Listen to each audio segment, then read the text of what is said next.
a entrada no escenario da presentación de Navicularia, é dicir, o primeiro concerto oficial de Berrogueto. Unha vez grabado o disco, fixemos a primeira presentación en Vigo e a ovación pechada do público. É dicir, antes de sentarnos a coller os instrumentos tal, a xente empezou a aplaudir e estuveron un montón de tempo aplaudindo e aí xa empezamos todos a temblar e dicir, recordo así con especial emoción cando estuvemos con George Rus en Sargadelos, non? Que, bueno, preparando todo o traballo gráfico do anterior disco, de Epta, non? Que, bueno, aí sucederon cousas increíbles e foi unha convivencia de unha semana, todos xuntos, todo o grupo, con el, e, bueno, foi super emocionante. E descubriches cousas novas nesa semana? Sí, a verdad que moitas. Home, eu estuve traballando con George Rus, entón descubrín como fai as cousas e para min, claro, a min gustame moito as artes plásticas, non? Entón, para min foi un privilexio absoluto.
Me gusta, cando fago grabacións en casa, utilizar prácticamente de todo, ¿no? E a veces incluso, pois, experimentar.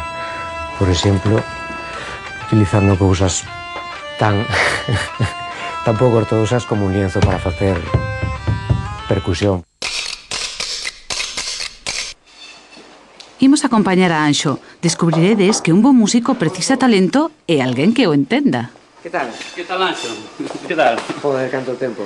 E Afonso, efectivamente, sabe moi ben o que quere Anxo e procura satisfacelo poñendo todo o seu esmero no cuidado dos instrumentos. Artesán e músico, unha parella perfecta. Este baixo. Anxo foime sempre de moita axuda, por lo menos no que é dando a súa opinión sobre como iba o meu traballo a nivel de punteiros, de afinación e todo iso. É fundamental a colaboración entre o músico e o artesán, porque é a única forma realmente de evolucionar cara a un instrumento mellor.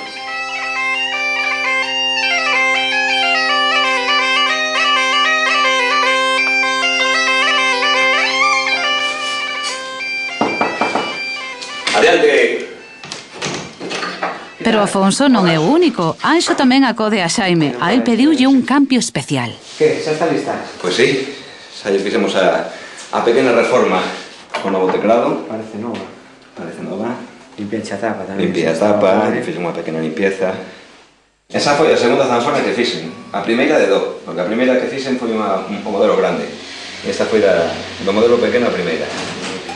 Baixo un estrito control do señor Corral, do maestro Corral, e con un certo medo por a miña parte, porque estaba facendo unha zanfona Panxo Pintos. Eso non era calquera cousa. Pois cos instrumentos listos e co traballo que cada un fixe na casa, queda a posta en común. En Berrogueto sempre é complicada, pero sempre democrática.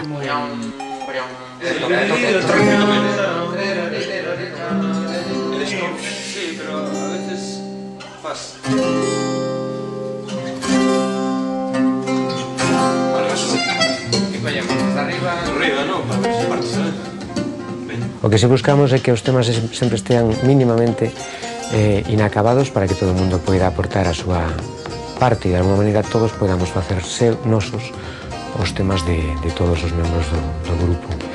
E eu creo que aí está un pouco a clave do noso traballo, non? Digamos, o equilibrio conseguido a hora de ensamblar os temas e de que cada un sexa capaz de aportar a súa parte a todos eses temas. E creo que aí está justamente o que se chama o sonido berrogueto, non? Esa personalidade sonora que nos caracteriza como colectivo. Moitas veces, por moito que intentas, non che sale esa chispa, non? E no caso, por exemplo, de Brest, eu xa levaba tempo intentando compoñer algún tema para este último disco, non? E sin conseguilo, tendo moitísimas ideas, pero nada concreto, non? Cando, ao final, de repente xurdiu, o sea, de estar tocando na cociña, ademais, na cociña, non? Imagínate, dándolle unhas voltiñas así e tal, e ao final saliu, pero en cuestión de 5 minutos, o sea, non foi algo que estuvera perseguindo, que estuvera traballando e que lle... Non, foi algo totalmente espontáneo, que saiu así, sin máis, non? The Nef está feito en 3 partes, é unha canción moi rítmica e un pouco disparatada rítmicamente, ¿no? Pero eso é un pouco intencionado, porque se trata de definir un poquinho a miña forma de ver o proceso do nacemento e morte dunha estrela, ¿no? Entonces, as estrelas fundamentalmente teñen 3 etapas, teñen máis, pero bueno, así coloquialmente falando, teñen 3 etapas, que son a de nacemento, secuencia principal e final, que é cando é unha xigante rosa e se convirte nunha supernova, ¿no? Que é como morre unha estrela. Pois son as 3 etapas fundamentais que ten un astro como este, ¿no? Entón a peza pois vai un pouco definindo esas 3 etapas. Eso sería de Nef, e é moi espídica e rítmicamente, porque as estrelas son tremendamente violentas, ¿no? Teñen un proceso moi violento, a pesar do romántico que é vela no ceo e tal. Como xurden os temas? A música xurde de maneiras moi diferentes, a veces é un proceso de elaboración moi longo, e a veces son ideas que saltan así de repente, pap, apareceu. En concreto Cracovia, o tema, a melodía, podo dicir, pode sonar un pouco de broma, pero estaba sentado no sofá vendo a tele, vendo unha peli. Estaba vendo a peli, a verdade que estaba un pouco desconectado, estaba pensando en música, pensando na melodía, cantando, e digo, pues non está mal, e apuntei, non? O funcionamento deste grupo é moi democrático. E a veces poñer de acordo 7 personas é complicado, cada un ten as súas ideas, cada un ten a súa maneira de ver as cousas. É unha cuestión de consensos, de chegar a acordos, ver que a todos máis ou menos nos satisfaga. Sempre pode haber unha cousa que dice, bueno, non quedase contento de todo, pero bueno, en conxunto estamos todos contentos, pois iso é o que vale, non? Antes falabas do tema Sálgame.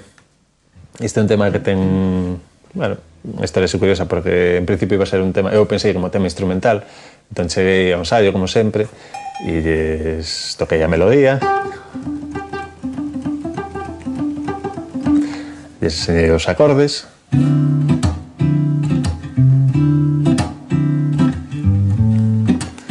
o aprendemos, tocámoslo todos, moi ben, tal, cual, pero faltaba algo, e ninguén podía decir exactamente que era, entón eu cheguei á conclusión de que necesitaba unha melodía vocal, é dicir, que eu había cantar algo, entón eu comentei a ela me frunciou un pouco o ceño, porque ademais é un compás un pouco extraño, un 7x4, entón é difícil cadrar as frases, ela empezou a cantar un pouco, bueno, porque non lle quedaba máis remedio, hasta que días ou semanas máis tarde se deu conta de que non lle quedaba outra que cantar e decidiu traballarse unha melodía pola súa conta, que finalmente foi a que quedou, non?